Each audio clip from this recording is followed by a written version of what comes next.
मानव समाचार, मानवता के हक में। आदाब, मैं हूं इमरान राशिद और आप देख रहे हैं मानव समाचार। 12 नवंबर मालेगांव तशद्दुद मामले में पुलिस किसी भी तरह नर्म होती नजर नहीं आ रही है।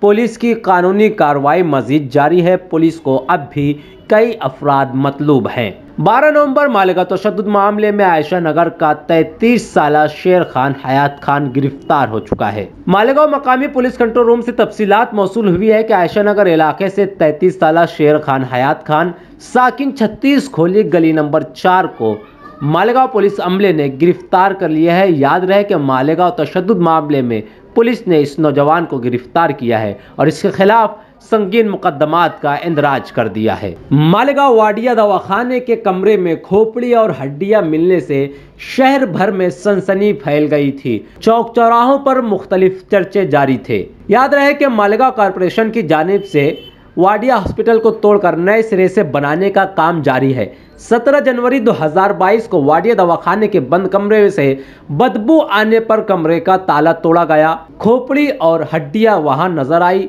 इस खबर की इत्तला शहर में बड़ी तेजी से फैल गई और मुख्तलिफ चर्चे जारी हो गए थे। बहरहाल पुलिस ने कानूनी कार्रवाई जारी कर दी थी। तहकीकात और तफ्तीशात के बाद पुलिस ने आज इस मामले में हादसाती मौत का इंदराज कर लिया है। मालेगांव मकामी पुलिस कंट्रोल रूम से तफसीलात मौसूल हुई है कि ताल्लुका पुलिस स्टेशन में 48 साला फरियादी सुनील दामोदर देसले ने शिकायत दर्ज कराई कि किसी नामालूम चोर ने झोड़गा बस स्टैंड में फरियादी की खड़ी माल ट्रक जिसमें 25 किलो प्लास्टिक के दाने भी थे उसे चुरा कर राह फरार इख्तियार कर ली। चोरी होने वाली मालियत की कुल कीमत 13 लाख बताई जा रही है। चोरी होने वाली गाड़ी का नंबर MH41 AG 2021 बताया जा रहा है।